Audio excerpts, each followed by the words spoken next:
knew that I was, and they were feeling a little neglected. They were saying, hey, Dr. Paul, what's up? You're doing all this research on these people, that need it, of course, and it's an important question looking at weight loss and body composition health and physical health, but what about us high-performance athletes? And so what I did was I conducted an interview using this paradigm that I developed, the PRIZE protocol, and you can take a picture of that. I'm not going to go into any great detail on it, but I basically put these high-performance athletes on a 4-day-a-week exercise program that I developed that consists of resistance exercise, interval, high-intensity interval exercise, stretching exercise, and then endurance exercise. Now, why did I choose those 4? Sometimes people say, well, I'm a bodybuilder, I'm a weightlifter, I'm a CrossFit athlete, I'm an Orange Theory athlete, I'm a high-performance endurance triathlete. What are these 4 exercises going to do for me? And I say, well, they're going to do the same thing that they do for the world-class athletes. Because I use this as an example. I hope this resonates with all of you. A marathon runner. We have the Boston Marathon coming up in a short while here. Marathon runners are at the peak of performance in their respective sport. That's endurance. It's 24.6 miles, 24.2 miles. It is 6. You know that. I'm running 3 marathons, 26.2. 26.2 miles. That's it. So 26.2 miles. They basically sprint. But they're considered endurance athletes. Now, if you were to ask a marathon runner, hey, do you ever go to the gym and lift weights? Well, of course they do. I mean, how do you think they keep those muscles strong when they're out there running? They hit the gym. They go to the gym and they lift weights. How about if you said to them, hey, do you ever go to a track and run sprints, even though you're an endurance athlete? That's a silly question, right? Of course they do. They go to the track and run sprints. And then you might want to ask them, well, you probably don't stretch. You don't have time for that, right? I mean, if you're lifting weights and you're running sprints at the same time you're doing all that endurance exercise, how in the world can you find time to stretch? And they would say, are you kidding?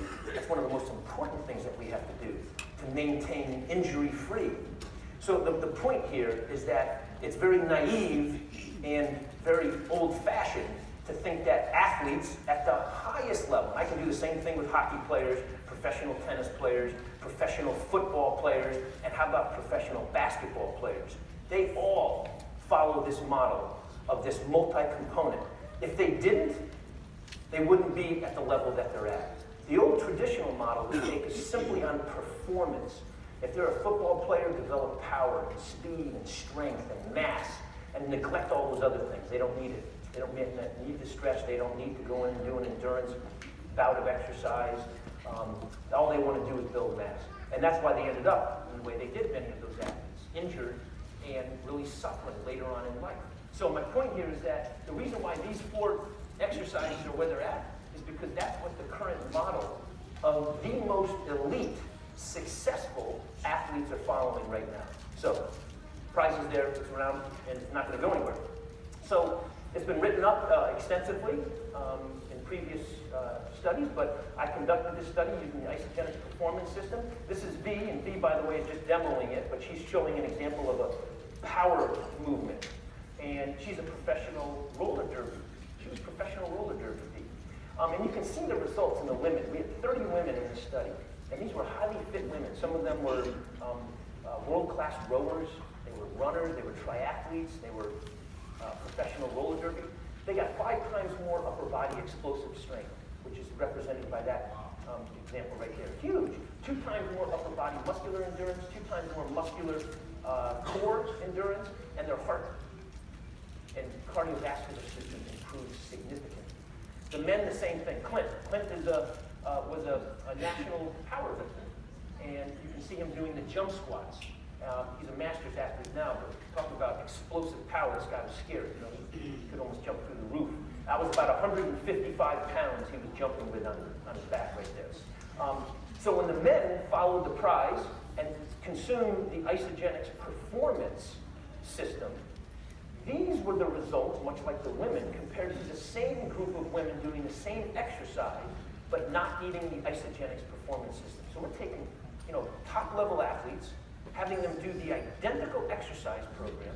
The only thing that was different was the nutrition that they were feeding their body.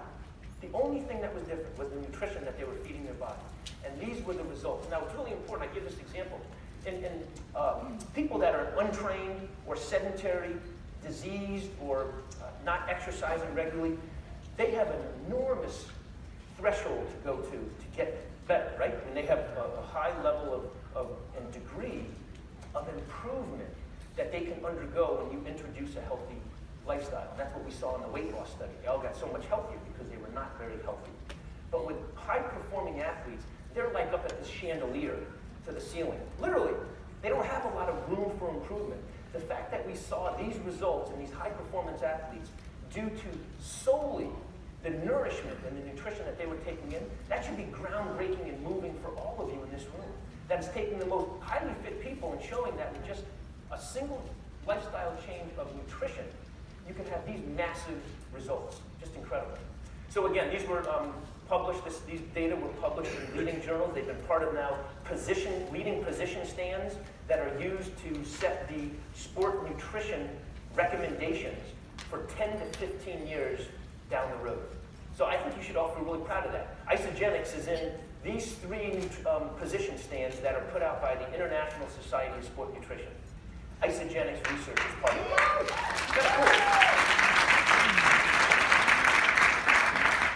All right, it's also been highlighted all over. So the secret weapon for performance, knowing that some of you in this audience is huge performance minded and fitness minded. And again, when I use the word fitness and athletics, it's for everybody. We're all athletes. We all have some level of performance that we want to get to. So I don't want to just speak to the ones that have experienced a high level of athletic success. Everybody has that level of performance that they can engage in some way, shape, or form. I use the example of my mother. She's 84 years old, and for her to perform is being able to, in the summer, go to the beach and walk on the beach with her great-grandchildren.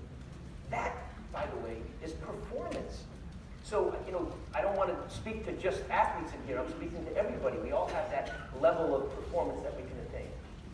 So, informed sport is really the deciding element that I want to focus on, is that not only does Isagenix have what you've already talked about, this testing of their raw ingredients for quality assurance, purity and potency of ingredients. They also test the finished product, and that's very unique. So they test both the raw products that go into their developing finished product, as well as the finished product itself for potency and purity.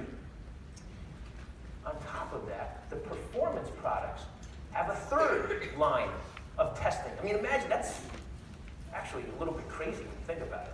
I mean, for a company to actually go to the level of 3 different levels of independent, third-party, quality assurance testing of their products, you won't find too many companies that do that. Isagenix stands alone here and has their products not just single product tested of a batch, they test the entire batch with informed sport. So there's something called NSF. NSF is another sport certification program.